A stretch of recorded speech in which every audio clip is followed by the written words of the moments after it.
Hello and welcome to Channel Sport on Sunday. I am Ken Ochonogo. Great expectations. We thought. We did not look at certain stats. And sometimes you think things are easy. It is going to be a walkover. How many persons have done that? How many boxers have come from the lower weight and go over to conquer?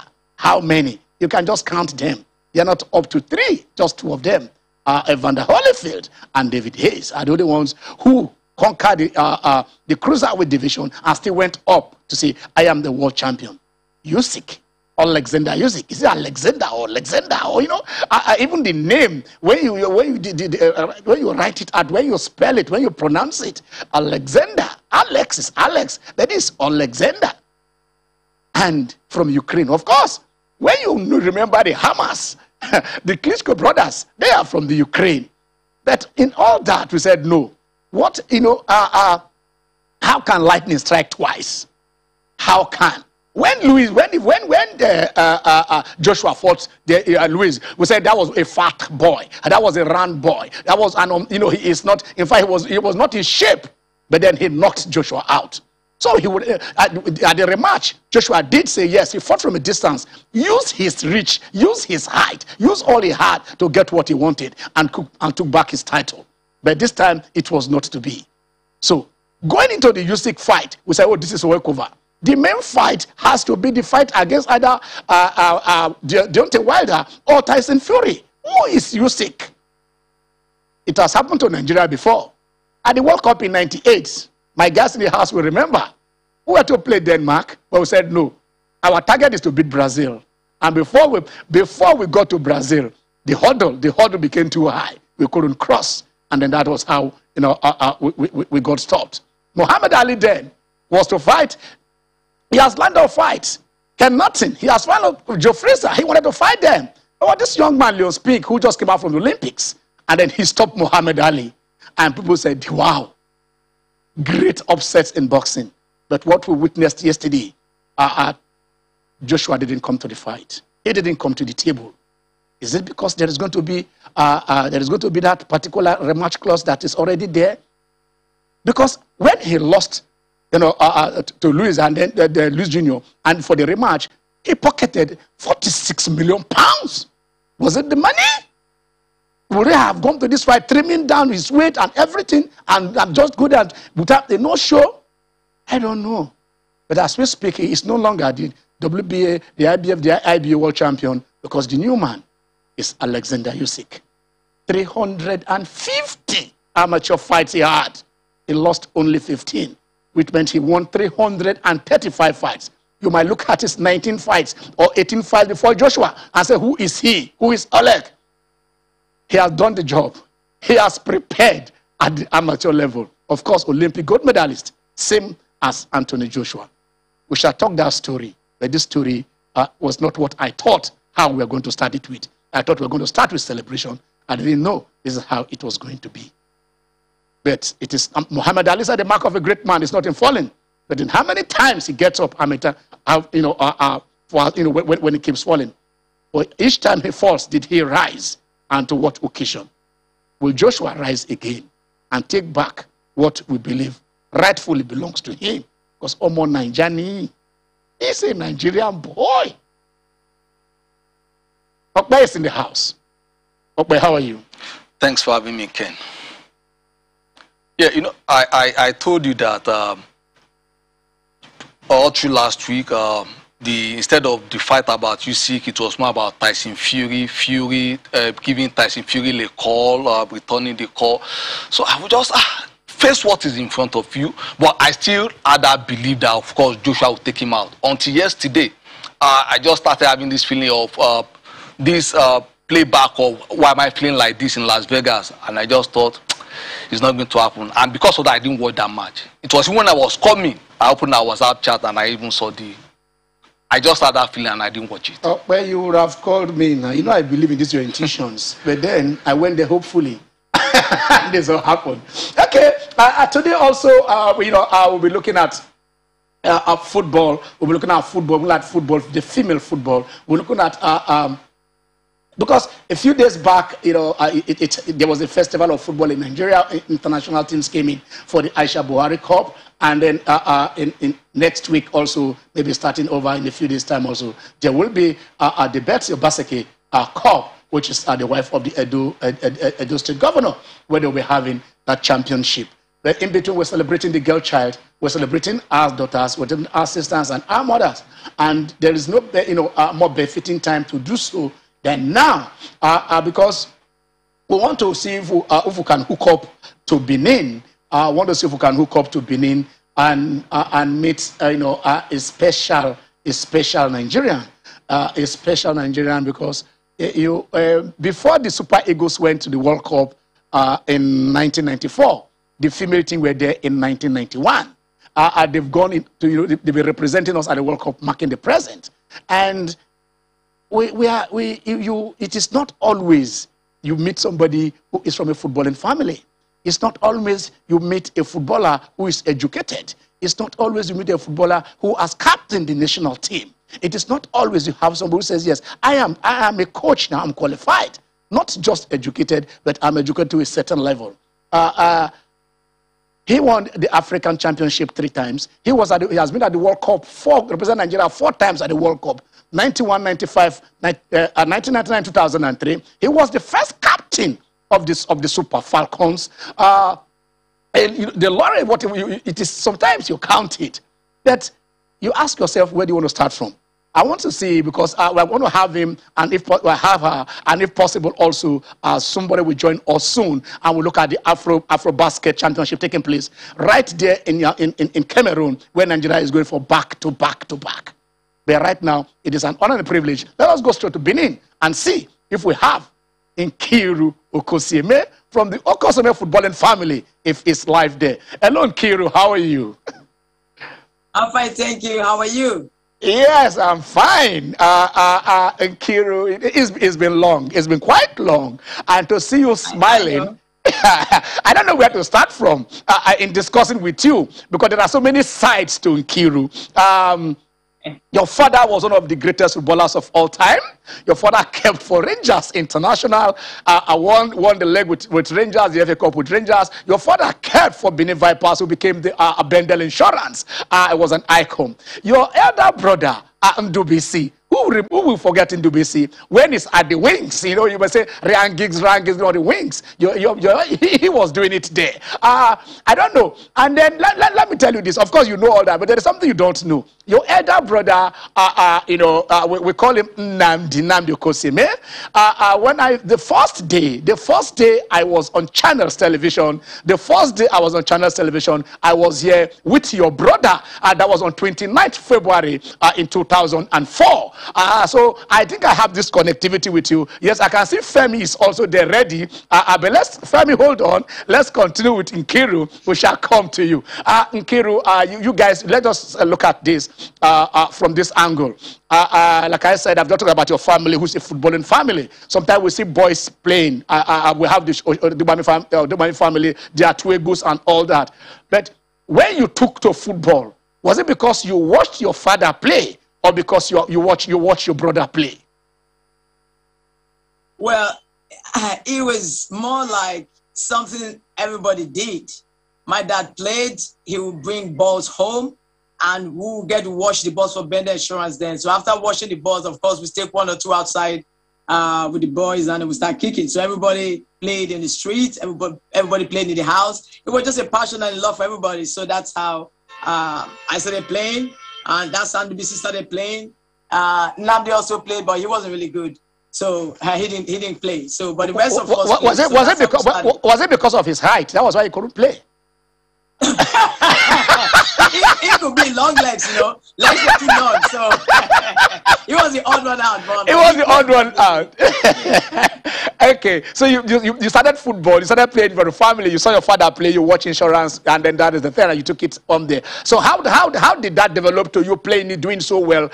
Before you got to the being invited to play for Falcons, you played somewhere. How did your formative years? What was it like? Your growing up in football. What was it like? Well, it was fun. You know, when we started in Edo State, then Bendel, as the Bender Foundation Women's Football Club. We started then, it was just a coach getting us together, us going every Saturday to the field to play. Lots of girls from other sports, cycling, judo, tennis, table tennis, all kinds of sports. So we all came together and we just say playing and just loving the sports and going to tournaments like the Youth Sports Federation, who was organizing at that time. So that's pretty much how we started. All of us just loving, just that we had this passion for the sports. Even we didn't even realize that it was going to become this big. It just was our passion for the sports. Went out there to play every Saturday, kick the balls. Then it started to be trainings every day in the evenings. We find a way to get ourselves there. Either you go do road walk, you jog, you flag a car or something, but get yourself to the field. And we all played with the boys all the time because we didn't have enough numbers to play with ourselves. So it was always playing with the boys and just enjoying and having fun.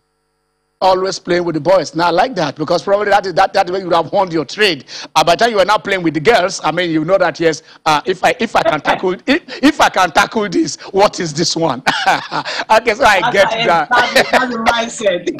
The mindset. Okay, all right. In Kiru, a few days back, you were honored. You and your colleagues who represented us at the World Cup in 1999. That was the third edition of the FIFA Female World Cup. What was it like starting from beginning? Before that team, first of all, let us know how it was like being honored. But also before 99, there was 91. There was 91. What was it like going to the World Cup? How did you become the captain of the team? Can you just give us a playback and some of your colleagues who were there? So now we are reminiscing, so we can understand what it was like being the first senior team. Because the Super Eagles went 3 years later in 94, after you guys went in 1991 in China. Can you take us back to 1991 in China? Yes. Yeah, in China, it was our first experience, you know, going out of the country to play at that level. And the truth of the matter is we didn't really get a whole concept of it, but we understood a little bit of it, but not the entire concept. We had players like Usyk, who ended up being the coach of the Falcons. We had Omolov Branch, Mavis Ogun, Phoebe Bimekumo, and Chedine, who also is now currently the assistant coach for the Falcons. So we had a bunch of good players, but we didn't have a whole lot of what we say international playing experience besides what we had in Africa. Now you have players, you know, playing pro. For us, where it was just only us, the home base. But we had determination in the heart. We had the passion because it was something that we had talked a long time. You know, our practices, thinking about, you know, what we would like to go to the World Cup. And then seeing ourselves in the World Cup was like a dream come true, you know, and we just put in all our energy, everything we knew into it to do the best that we could at that time. But we were going out with very little experience. Just all we knew was all we had, our understanding of what we did in Africa with African World Cup qualifiers. Besides that, we didn't have a whole lot of experience, but it was fun. It was for us. It was a dream come true, and each and every one of us worked really hard to get us there. We did what was needed to do to get to the first edition of the female World Cup. Yeah. Okay, just hold it there. I will come back to you because we want to go to Ogun State, where we have a Femi waiting on the line. Femi, of course, how are you? I'm good, Ken. Good to be on the show with you this very beautiful Sunday afternoon. Yes, you are watching in Kiro. How excited are you seeing her there? I was a huge fan of the Super Falcons in the early days. Okay. When there was so much dominance, even though it was just quite a little bit after, you know, their sojourn from 1990 2000. So I was more familiar with the Kike Lomo Ajayis, you know, the Prince of Magbemis, and it was really exciting to see that women could play football because I was really young then. And it was cool that you were beating everybody 5-0, 7-0, 6-0. You know, it was really nice to see. And yeah, they are heroes without question. And I think they deserve, you know, not just that celebration. They should, I mean, from time to time, we should find ways of bringing these women back. They can impact the younger generation. Very important because they had very little opportunities back then and they made so much out of it, you know, to put Nigerian football at such a level that now the younger ones are now benefiting from it, and they are going abroad, playing for all the big clubs, Barcelona, Atletico, playing in France, Ukraine, Russia, everywhere now. Okay, okay. I'm going to have you guys there. Okpa is also in the house. We throw his questions in. So let's calm down. I mean, I think the two most dominating teams we've ever had are the Super Falcons and the Tigers. If I'm not wrong, for Nigeria, whether male or female, I think that the two most dominant teams we have in the continent representing Nigeria. Yeah. So let's see. Today, Nigeria is going for a back-to-back. Excited. I'm excited, Femi. Is it possible? What do you think going to happen in Cameroon? Are we giving the Mali Nigerian jollof to taste? They must eat the jollof. They don't have a choice. I like how you just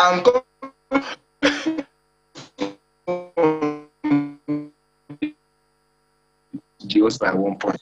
So now we have a score to settle on that court, and that's winning finally. So that's one thing I know will be resonating in the minds of all those ladies, especially Sarah Ogoke, Adora, Ilonu. They were there then, and the experience is difficult. Adora wasn't there; it was only Sarah that was there. So I know for sure they want to erase that memory of falling short by a single point to eventually win, saying yes.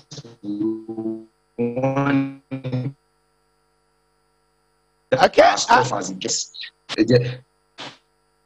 Okay. The audio. We're trying to get your audio right. Let's say if it is right, let's connect back to Femi. But if it's not right, let us go straight to Benin. Okpe, do you have any question for Nkiru? Okay. My question for Nkiru is this. The brother Ndubusi was a very gifted winger. Yeah. However, girls naturally take after their dads, and the dad Siri was the first goalkeeper for Enugu Rangers. Yes. Later Vipers, later the Bendel. So why was she not a goalkeeper? Nkiru, do you hear that? Yeah. I heard your question, but the thing was, playing right. I was keeping when I was playing with the boys. I kept in goal, played every position. But as you evolve, you just go to something. I love dribbling. I just love to dribble. It's the fun part of the game. So I guess I just stuck with that. But I really was in goal for a long time. When you play with the boys, they say, hey, you go and go. You should be the goalkeeper. So I went in goal for most of the times we played on the street. But again, it's just the dribbling that you love. You just love to dribble, run. So that's how I end up just being on the field. Okay, I can understand that. But okay, Nkiru is also a coach, and I'm trying to get that. There are so many parts to her that inspires, and that is what we are saying here. She's, an all-American. How do you say it, Nkiru? Is it all-American America or American all? Can you get? Nkiru, how do you say that? It's all American. All American. Okay. So if you are, it's like the best of the best. If you are so good, you make the All American, right? Okay. And you were an All American. You were first an All Nigerian going to the World Cup and scoring 3 wonderful goals. All Nigerian. All Nigerian. Nkiru scored 3 beautiful goals at the World Cup in 1999. And I tell you this, the feat our Super Eagles have never achieved, getting to the quarterfinals of the World Cup. And it is her goals. Her goals, took us there with, together with her teams. Nkiru, that set of players were honored a few days ago. How was it like being honored? It was again. It was really overwhelming, and we're really joyous. It's something that, for me, I would say I wasn't really expecting, but yet it's something that that I think that the women, girls, not some women, they really do deserve. When you look at that group of ladies, we said, I mean, going in, we didn't know we're setting a standard. You're just going there to do your best. You're going there to play, do what you know. You in our hearts, we had determination that we just want to go do something. We heard of teams like United States, we heard of things like Norway, Denmark, and we're just going out there. So going to the first game and beating Denmark, that just motivated us a lot. So yes, I think it was a great thing for the federation to do and for the country. And I think it set a landmark for future and upcoming athletes, that it's something that can be done. It's something that can happen to them regardless of how long, because it took almost 22 years. So gratification is not for, you don't do something for tomorrow. You don't do, I'm not working today for tomorrow. So even if it doesn't, just keep working, knowing that it's going to come someday. So that's just what I think happened to our group, which every single one of us still up to this moment, we really appreciate. I like that. They said that you honor people so that you inspire them, you make them do more, and also make others to do the same thing. I ask another question for you, but before I ask the question, your other females are in Yaoundé representing Nigeria today, and I know you are there with them also. Femi, can we go back to Femi before we come back to Nkiru? Femi, what should Nigerians be expecting today? I just put it to us straight. What should we be expecting? Is it icing on the cake? Is it number 3 that our number 4, but number 3 in a row coming home? Yes, we should expect number 3 because these ladies have been here before. You've done it back to back, like you mentioned. We won in 2017. We're defending champions in 2019. And now again, we have another opportunity to. And the fact that we have the same core of players has given some continuity and level of motivation to the same ladies. And they know what to do. The Malian sides are strong from inside. They have a Mali. Those are their 2 key players who they have to watch out for. If you can limit their potency a little bit, make them work hard for every basket they get, just try to fatigue them a little bit and take care of business from my end, which is protect the ball, because the Malians will punish you with every turnover if you do that. And build a lead, start early, just like we did against Senegal. We started to build our lead early. Once we give them about a 20 points gap, we could only play catch up throughout the game. And that could be very frustrating in the game of basketball. So that's what we need to do. Start from the jump ball, control the game, ensure the Malians don't come in, because they are desperate. They have only won the title once, and they are looking for their second ever championship. And this is the biggest opportunity they've had in the last 3 occasions, because they've always faltered in the semi-finals. So finally they're going to the finals, and they're like, this is the closest they can get. So they will come in fighting real hard, but we need to be prepared for everything they will throw at us. They will be physical, they will try to out-rebound us, they will push a little bit, try to frustrate us on the offensive end as well. So the likes of Amy Okonkwo, Victoria McCauley, they have their work cut out. They need to be up and about throughout the court, essentially, because it will be very pivotal to how the game goes. Also, let me add that we have a very solid bench, very deep, which has been very useful for coaches. So whenever a big name is out, maybe due to fatigue or foul trouble, you can bring in somebody else to replace, almost like for like, and that has really worked. So we need, that sort of booster from the players that will be substitutes to come in whenever they are called to also be ready and just keep the fire burning. I believe so much in these ladies. They worked so hard to get here. And they are close to it, they know it. The whole nation is on them. And then they have what it takes. Their shoulders are broad enough to carry it all the way and bring back the gold for the 3rd straight tournament. And bring back the gold for the third straight successive tournament, 3 in a row, back to back to back. Femi, we'll come to you. Okbe, you have another question for Nkiru. Yeah, Nkiru. I recall that the Golden English set of 85, they had their street name after them. Yesterday, I was still along Fatatere, just there, yeah. Matori. Then the first captain of the male national team at the World Cup, Stephen Keshi, had the stadium named after him there in Asaba. Yeah. Now, Nkiru being the first female skipper to lead us to the World Cup and having won the All-Con 3 times, which stadium will given the opportunity, would like to name after you in honor for what you've done for Nigerian football? That's a very, very testing question, to tell you the truth. Anyone, actually, even a small little backyard stadium, whatever, it's still going to be an honor. Anyone is fine with me. If it ever happens, I'll be so grateful and highly honored. But anyone is fine with me.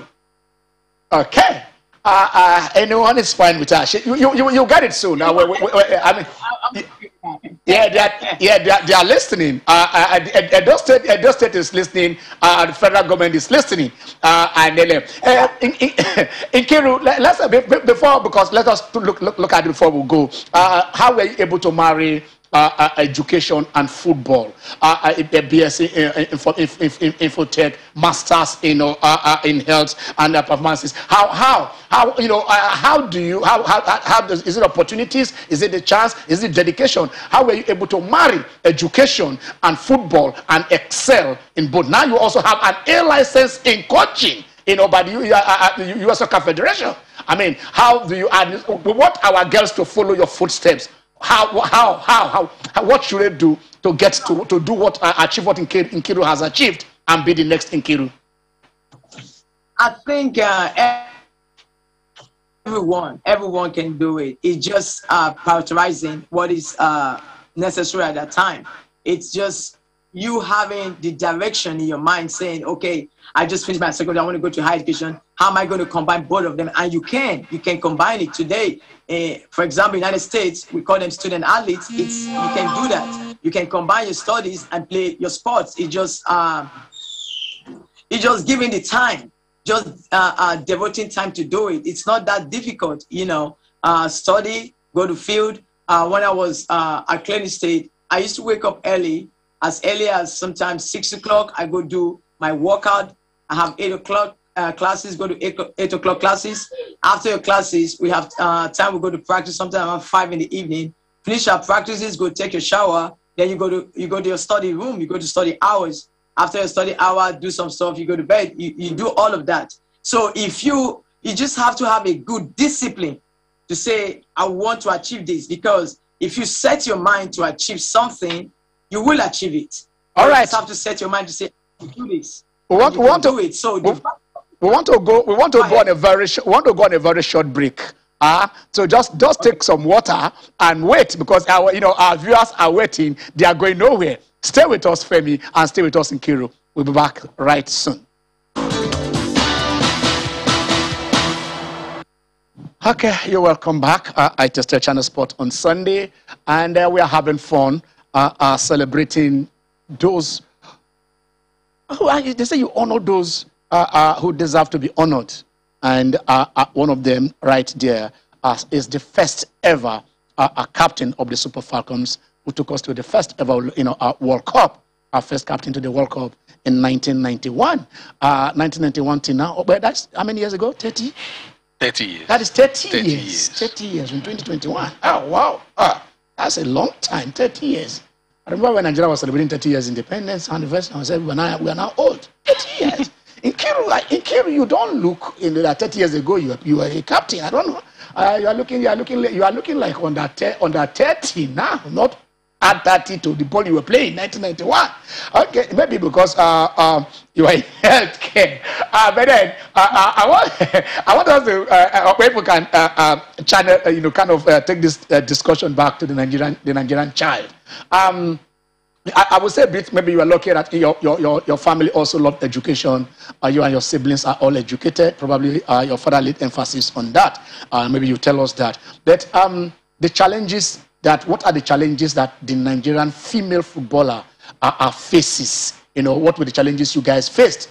I tell you this because right now you will be getting information, because when you were here, it was still very, very, very much okay at what it is. But what the female footballer, what are the challenges?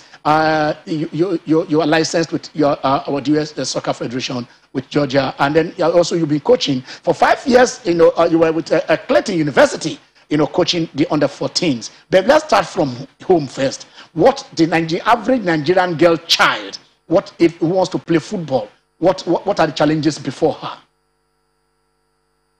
Well, traditionally, football has been considered in the country and in many parts of the world, started as a male sport, was a male sport that only the men played. And while the rest of the world started involving the women and playing it, Nigeria was not involved yet. So for those of us who had the vision you face all this opposition where the men said, how can you play the sports? I'm sure it must have been like that for the first woman that drove a car. People say it's not possible. So people came out initially really to laugh and enjoy themselves, to say, are you going to chase the ball? Are you going to head the ball? How is it possible to do these things? Yes, that was the first challenges.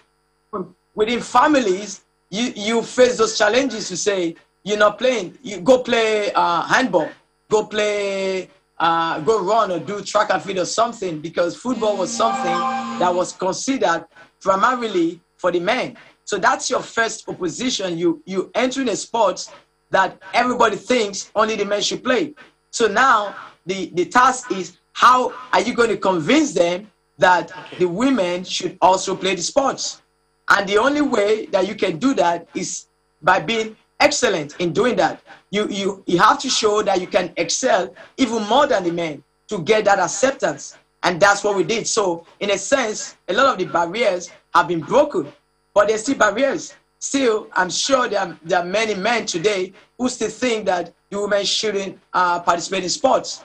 And then the other barrier also is the idea that the women should just be in the kitchen, just go cook. So now find yourself outdoors doing sports, something that they say is for the men. Then their mind, why you not cooking? Because when I remember the initial time when I and some of my colleagues in the then Bender State went, to look for sponsors, that's the first thing that people say: go to the kitchen, go cook.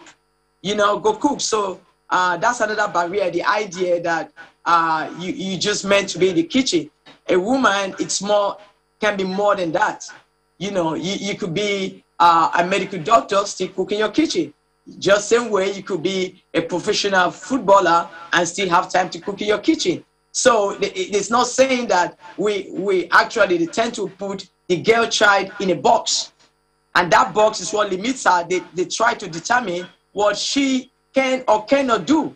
And that's a big barrier, because you have to break that barrier, how they see you, how they determine what you can do. So these are some of the things that the girl child is going to face. And so one of the ways that you can overcome that is by being excellent. Okay, excellent. Okay, I have a question. Yeah, Nkiru, you raised two vital issues about the kitchen and how to chase the ball and what have you. Now, those things you raised about in the whole Bender State 30 years ago are still around with us. Recall, a president once said something about the wife being the commandant of the other room. And just last month, the Tanzania president, who is also a female, tried to take away ladies from playing football by saying, look, by the time you play football, your physiology, your physical outlook, you will not likely be human-like. And this coming from someone who is also a female president saying this to female footballers. What is your reaction to this? And how can you encourage youngsters that they should rather listen to you, who have played the game and succeeded at every level, than the female president who has never touched football? Has your physiology changed? Has your physiology changed? That is the question. It has. What I want to say for that is that your physiology, your physique, everything is God-given. It's what you're born with.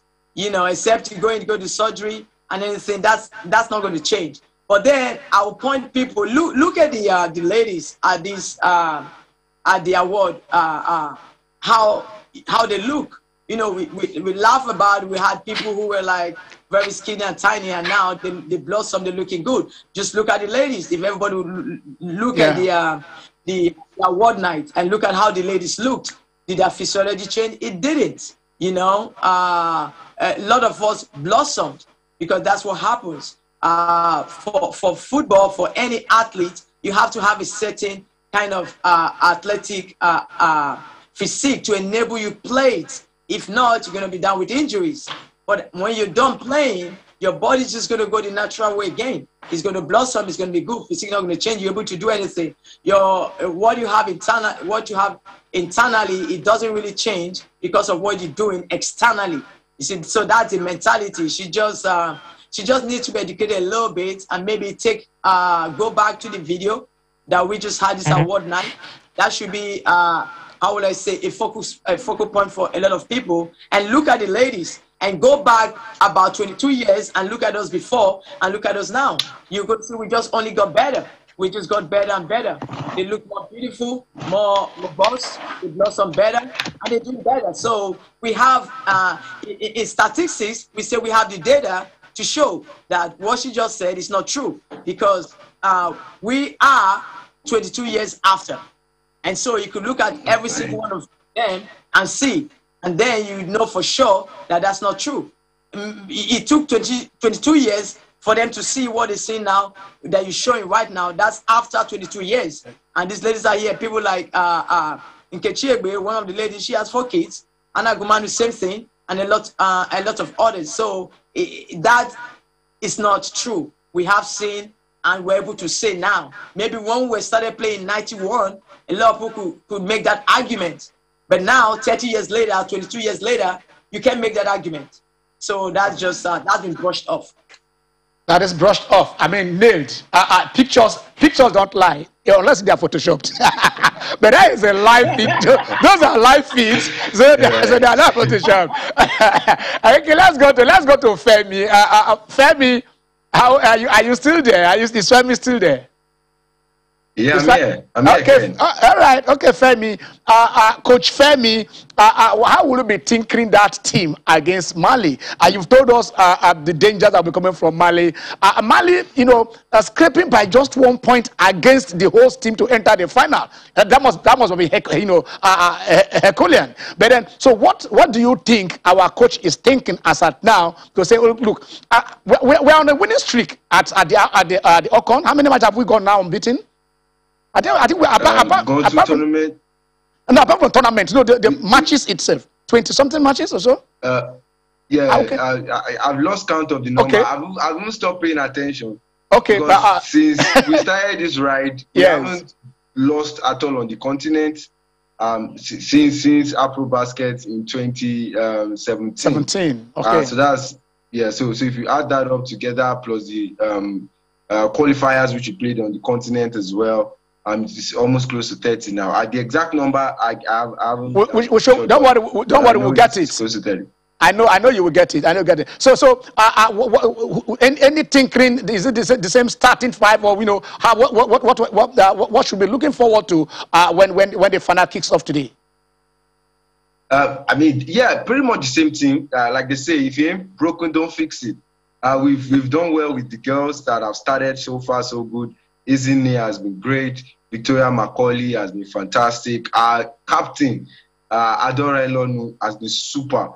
She's a silent worker. You barely see what she does, and she's been very brilliant. Imi Okonkwo has stepped up really good. And the lady you just saw on your screen now as well also has been Ifi has been really great. Pomusamura Kamara, the lady number 10. I think we're not going to be changing anything. The same, reading what the Malians bring, we react to it. Kudos to Coach Otsubli. He's done a very decent job at that. He's not, one of those coaches who like to stick their guns to their tactics. Once you see what your opponent is bringing and you feel the need to change and, perhaps make the game a bit more fluid or play the half-court offense and slow the game, play from the center with your big guys. I think we should use our centers because we have options there. And Miriam Koulibaly, will be, one of a problem.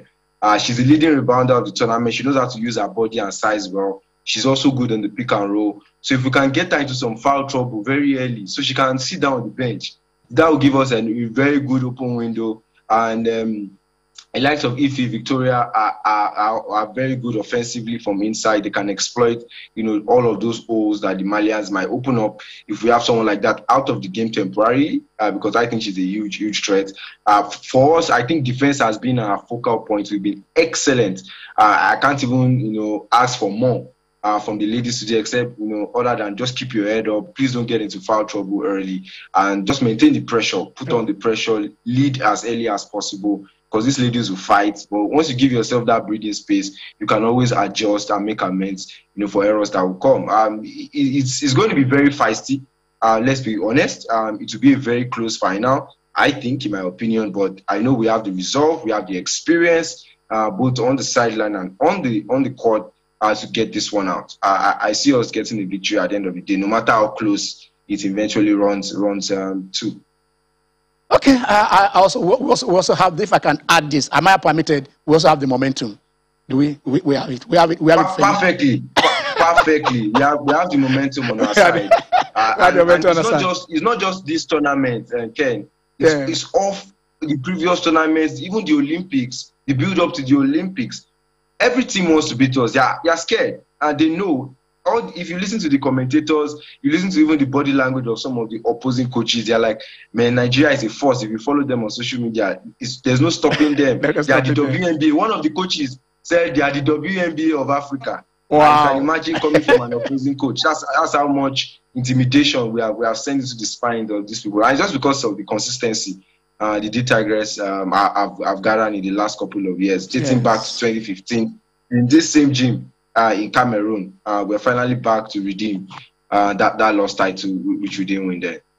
Okay, all right, stay there. We want to see if we can go back to Benin, and also, if possible, if we can open the lines, because probably our callers would like to, throw some questions. And Kiri has been long, our first captain for taking us there to China in '91, and they want to achieve what, ask what the secrets are. Your physiology have not changed. We hope when you come to Lagos, probably we'll have you, and they will take those pictures and they will say it is not Photoshop, that it is not a mannequin that is talking, that is live and direct. So, what are the responsibilities? The immediate past captain of the Super Falcons, got into trouble with the team, and after this match, after the last match that they lost, there was a scathing press release coming in from the media section of the NFF. Of course, the president have come to say, "I'm sorry from what we said." What is the responsibility? Our captains, both male and female, have always had issues with the federation. Keshi had it, Enyama had it, Odegbami had it. So Olise had it. What should be the responsibility of the captain of either the Super Falcons or the Super Eagles? And what has been the source of this crisis between the captains and the boards of the federation? Well, as a captain, you have the responsibility to a lot of times present whatever issues that you see in your team that can hinder your team's performance to the federation. So you like the bridge. There's the federation, there's the captain, and there's the team. So the captain, it's in between the team and the federation. So whatever it is that the team needs, that they're crying out for, the captain carries it to the federation. So a lot of times, the captain is being seen as sometimes the bad person, because she or he is the one that's going to the federation to say, okay, the team needs it, the team needs to have this, the team needs to do this, the team needs to have this. If the team don't have this, the team not going to perform well. And so the captain goes to the FA and cries out. And sometimes they listen, sometimes they may come back and say, hey, go do this, go do that, or we don't have this, we don't have that. And then the team is urging the captain to say, hey, we need this to perform, we need this to do well. Nkiru, hold on there. We have a caller for you. We have a caller on the line, so just listening. Probably maybe the question is for you. Hello, Ruben. Good afternoon, Mr. Ken. Good afternoon. Good afternoon to our first lady captain. Nkiru to say good afternoon. Ruben is saying good afternoon to you. Good afternoon, Ruben from Scotland. Good afternoon. Yes, I have a question for the captain to please answer for me. Okay. I want to ask her what will be our opinion in the 4-2 loss against South Africa by the Falcons.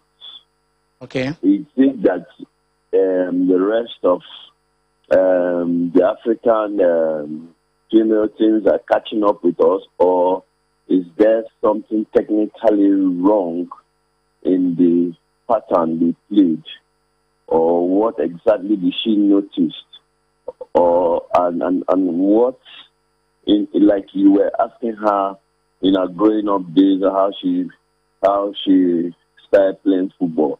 What is the recruitment format into the national teams, and is the replacement of outgoing players like the Moshwalas and the rest of them. So what was our opinion for us to sustain that force, that dominance we usually have among African teams? Because we no longer see those 9-0, 5-0, when we can just sit down to our telly and just know that the Super Falcons will walk over any team in Africa. The gap is becoming very, very narrow. Okay. All right. Okay. Nkiru, did you hear the questions? Yes, I had this come on, kind of, a lot of things, kind of more than one. First of all, yes. First and foremost, he asked your opinion on our 4-2 loss to South Africa. Is it that they've closed the gap now? We're no longer beating them 10-0, 9-0 that we used to do. Was it a technical thing? And then how were you recruited? Called to camp to the national team? And then how do we find younger legs to replace the aging ones as they are they are coming to the end of their prime? What is your take on this? Well, okay. So the first one is the loss. Yes, the loss to the loss. Yeah. It was really, we didn't like it because we're at the stadium there. We're right there rooting, shouting, got excited when we got the second goal, but it wasn't to be. So we weren't happy. Nobody was happy. Nobody wanted to lose on the home soil. Nobody wanted to lose at all. So we weren't happy about it. But when we spoke to the girls to encourage them, we just wanted them to know that let them take this as a sort of like a wake-up call. Go back, look at the mistakes that was made in that game. Look at the things that we could have done better. And then go back and work on those things. And that's the only way we can improve. Again, the days gone by that you beat teams 9-0, 10-0, perhaps because countries are, the game is changing and we have to change ourselves and our attitude. Like I was telling a colleague when we met, say, remember those times when we come to the national team, we're not coming to the national team to be fit because we come already, in our mind, we're already fit, even though the coach is going to do what they need to do. So that's the mindset. You come into the national team, you expect great opposition. So you have to prepare yourself fitness-wise in any way to come in and perform because that more than 2-3 people are just going to jump in your position. So you have to elevate your game, take your game higher, and go there and do well. So I think that's one thing that we need to do. We need to elevate our game. Am I missing another question again? Yeah, the other question is, as the team is aging, first of all, how your call-up to national team, is it through your club performances or how were you spotted? Yeah, and then also, yeah. And then through tournaments, okay. Games that you play, and then you get scouted, and then you get called to the national team. That's how I got recruited, and that's how most of the players in the national team got recruited. When you play your league games or you go to these tournaments, just like they're having this Obaseki Cup in Benin, they're going to use it. I'm hoping that when they play these tournaments, that the national coaches will go around and recruit players. We talked about it in just this 3 days ago with my colleagues, how Ishmael Amabo, who was our coach then, he used to go to every top games that we played. Princess Bola Jageda's team, or former babes, he's going to be there. So we know the coach is there. We're going to perform. And he's also there looking for younger players to recruit and bring into the team. So that's the way they recruit players in the national team, by looking at their performances at their club level, at the tournament, and how they're doing, and bringing them into the team. Okay. Nkiru, we are going on another short break. And when we come back, we shall go to the final segment of the show. Stay with us.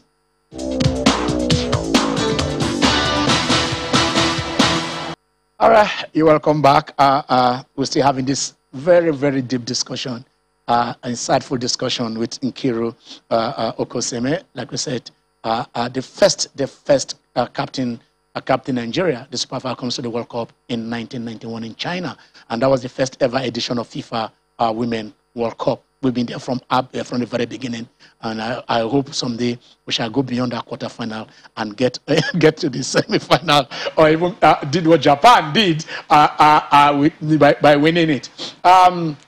Before we go back to Benin and Ogun State to stay to discuss with meet our discussants, let us that is the Lever Cup for tennis. You know, between team team world team world taking on team Europe. You know, and if you look at the ranking, you find out that the highest ranking team world. Okay, but okay, Owolafe is on the line. Owo, how are you? Ken, I really appreciate you for this what you are doing, and I'm so appreciate. That's why we love you. Thank you. If you are a man, it's only me that we can't love you. Thank you very much. Okay. Let me ask you the question. Okay. I was in that premises when they are giving the award. Why can't you ask for the coach? Nabu is not there. The coach that coach you, they're not there. That is what I'm not happy, because you players there, you got the award. You can't ask, where's our coach? If there's no coach, what you can't come out to come and play, and they don't give your coach award, and you people are still talking there. You can't say. I was so disappointed. And secondly, what is he doing now? Is he coming to Nigeria to come out? You see, I want him to come, because the 3 goals that day, I can't tell you. I work in the beverages. I can't make sure the name at that time. Honestly to God, I'm so happy for that 3 goals that day. What the Super Eagles can't do, these Super Falcons are done it. Yeah. Honestly to God. And I want to ask him, is he the right coach for Nigeria now to be coaching female football? That is it. Thank you very much. All right, thank you very much. Okay, let's go to Nkiru. Nkiru, you had Owo there. First and foremost, say he wants to know what you are presently doing. We know that you are coaching. You are a coach now. You are with Clayton University, coaching and also involved with coaching under 14s and up there. A few years back, the Japanese, took on there and then with a Japanese coach and won the World Cup. Nkiru, let me ask you this. Of course, I know some of your colleagues have handled the team, like you said. You mentioned Eukarya. Are you guys not ripe enough to do what the Japanese did? A Nigerian coach, taking the Nigerian team, to the World Cup. I look at just the concluded the tournament here. Desiree Ellis, the South African, the lady, took them and then also humbled us. Are we not? When are we going to be mature? Or are you guys afraid to ask for the job? Or you believe you are not qualified or competent enough to take the Super Falcons to the highest level and do what the Japanese did, get the best of at our girls and win the World Cup? Nkiru, if people are called upon to do this, are you ready to handle the senior national team? Instead of he's saying we have a part-time coach. Definitely, we are ready. I am ready, and I think a lot of my colleagues are ready as well. With their position, I've applied for the position a couple of times and just got turned down. But we still keep supporting the team. Like the president of the federation said in the ceremony, that it's about time that we're going to sit with the technical committee and then look at how to get our girls, get this set of girls involved with the different national teams.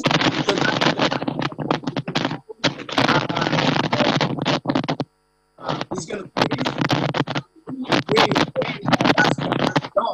because, like you said, Desiree, who's the current South African coach, was also one.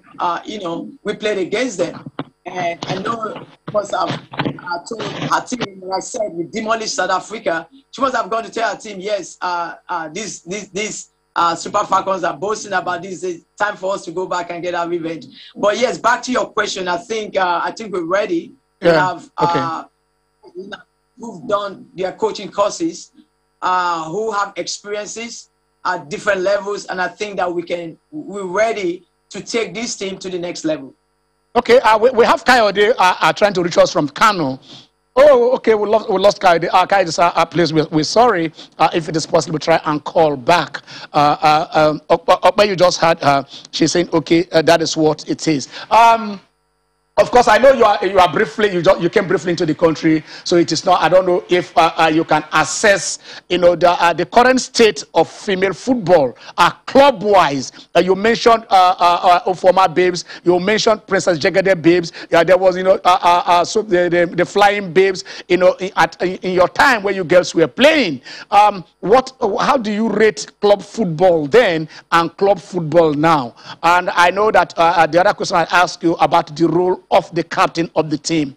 Why, what do you think should be done, for us to have that harmony between the captain doing that role of, interpersonal relationship between the club and the board, instead of being the man or woman who now, gets the hammer on his or her head for trying to perform that particular role? Yeah, so let me go back. First of all, talk about the female league. Like you said, in the past, we had these other teams which I played for, and now comparing those days and today, what it seemed like. And the truth is, I'm really not in a good position to make an assessment because, I've not been home for some time.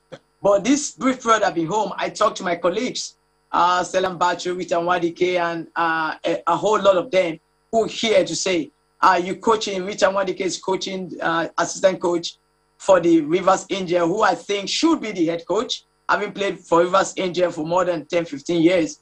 And I'm speaking with them saying, so what's the matter? How's the league like? Why are we producing players? And the answer, I love them saying the league is not the same.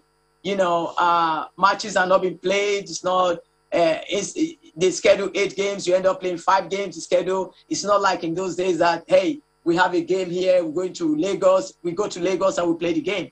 We have a game in Warri, we go to Warri and we play the game. I remember at one time, we traveled to Maiduguri, from Port Harcourt to Maiduguri to go play a game. And she was saying, it's not like that, Skippo, it's not like that. That's not how it is now. You just play 3 or 4 games and that's it.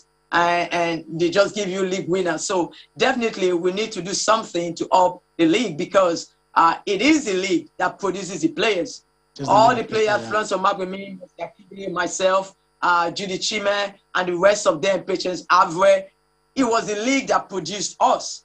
And so if we don't up our league and take our league very seriously, then the quality of players is not going to be as high, because you cannot be expecting all the players that went abroad to play, they came from this soil. And so if we want to do better to actually infuse young, good players into the national team, it has to come from the league. And if the league is not very good and strong and very, very competitive, then we're not going to get those players that can really compete.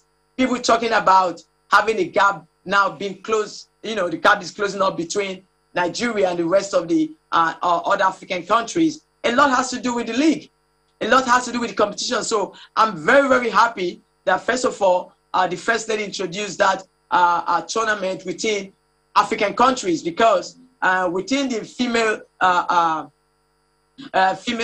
football, we don't have something like that. Now, the Edo State Governor's wife is introducing another competition for the women. Now, we're coming back to what used to be, because back then we had youth from organized tournaments, Abiola's wife hosting tournaments, all these notable women, we had tournaments they're being hosted, and players are playing these tournaments in addition to the league. So now we're going back to this. So if other notable women of people of interest can come in and have those tournaments, and we up our league, then that's how we start producing these young, talented players. They're there, but we're not discovering them because they don't have an avenue to exhibit their skills. And so what is happening right now is it's good, but we need to do it even on a more people need to come out and get a little bit involved. So these women have good competition. It's good competition that produces good players. And so for us to produce those good players, we need this kind of competition. Baseki Cup coming here. We just finished the First Ladies Cup. And so if other women come in, we can do this. Okay, I'm asking you, were you ever in trouble as the skipper of the team? Always has been. Yes, I was. Yes, I was. Okay, let's go to Warri because we have a caller, a Blessing. Hello, Blessing. Hello, good afternoon, Mr. Ken. Good afternoon. And good afternoon to your guests in the studio and out of the studio. Okay, yeah. I must say I'm really impressed with Kesime, the lady in the studio. Her command of use of voice is very okay. Now, my concern is we just had the Aisha football competition for women. One is coming up in Benin. Are we developing football by this medium, organizing competition for players who have almost gone past their prime? One would have thought that if you are going to organize events which will be used to scout players, it should be for under 15. So by so doing, we are on empty fresh talent that will take over for the ones who are existing from the national team. But what we see over and over is to get these people in government and who has the resources to support organize competition, still organize the competition for people who are playing professional football abroad. We're not developing football. Okay. Years ago, while I was in journalism, we said that because they're just only playing, they're only promoting football. They don't know how to play football. But they have gone back to develop the grassroots system and is producing players for them. But all we do here is to organize competitions for people who are above 30, people who are above approaching 30. Now, when these people leave the stage, there's a wide vacuum because nobody is being trained to come from behind to now understudy the ones. Who is Osando Solana? Who is Osando Kwaranos now? Who is Osando the key players we have in the national team now? They also carry the same old eggs, sorry for to say, and take them to Benin and play. And they're getting past their prime. So I think the strategy needs to be changed, whereby we say if we have to organize competition for female football that is also struggling for funding, we should have an age limit. Okay. 15 is ideal for me. All right. Okay, let me. I know the ladies, they don't have long time to play as the male. All right. So, thank you very much, Blessing. Nkiri, you had him, and coincidentally, like I was saying, okay, finally for you to answer this question, this is your area because you've been handling under 14s, which is the key area. You talked about youth form. Youth form in those days also has to do with the youth, not for the mature team. So why are we not having? Or is it? I do agree with Blessing and put this way that is the right way to go. More competition for the youths than for of course the elite, elite footballers. Well, he's actually correct. We need to have. He's correct. We need to have something for the youths. If it's a U15, okay. If it's a U16. 17, definitely yes, we need to have those kind of tournaments for the youth. Like he said also, these tournaments that are playing involve a lot of the elite players, the same players over and over again. But this one, I'm hoping that this tournament in Edo State that involves certain club sites, that within the clubs you're going to see an infusion of the younger players. Okay, all right. I don't want to cut you off, Nkiri, but we're about leaving. So what are your last words? What are your last words? Talk to Nigerians as we close the show. Femi is also there. Talk to Nigerians. I just want to say that thank Nigerians for supporting the Falcons and giving us this award that we had, and that female football is going to grow, but it needs everyone to get involved, everyone to be on board, support female football, have competitions for the younger teams. We'll go to the grassroots and get players. And the Super Falcons will go back to maintaining the status that it had in the past. It needs everybody to be on board with it. Thank you very much. Thank you very much, Nkiru. It's been a pleasure speaking with you. And I know when you come to Lagos, we'll bring you to the studio. Up there. Yeah, Ken, as we leave, I think administrators should learn to respect our sport persons, have a little bit of regard for them. Yesterday was 54 years since Emmanuel Fair joined and went. Nothing has been done. Desire Opamera, that was not a good way. We had a show at 30, 28 people, no sportman, despite having Ahmed Femi Alabi, who won the gold medal and bronze in 2000 and also a bronze medal in 2020. All right, that's it, I'm told. And that is the show for today. I'm Ken Ochonogo. Have a blessed Sunday.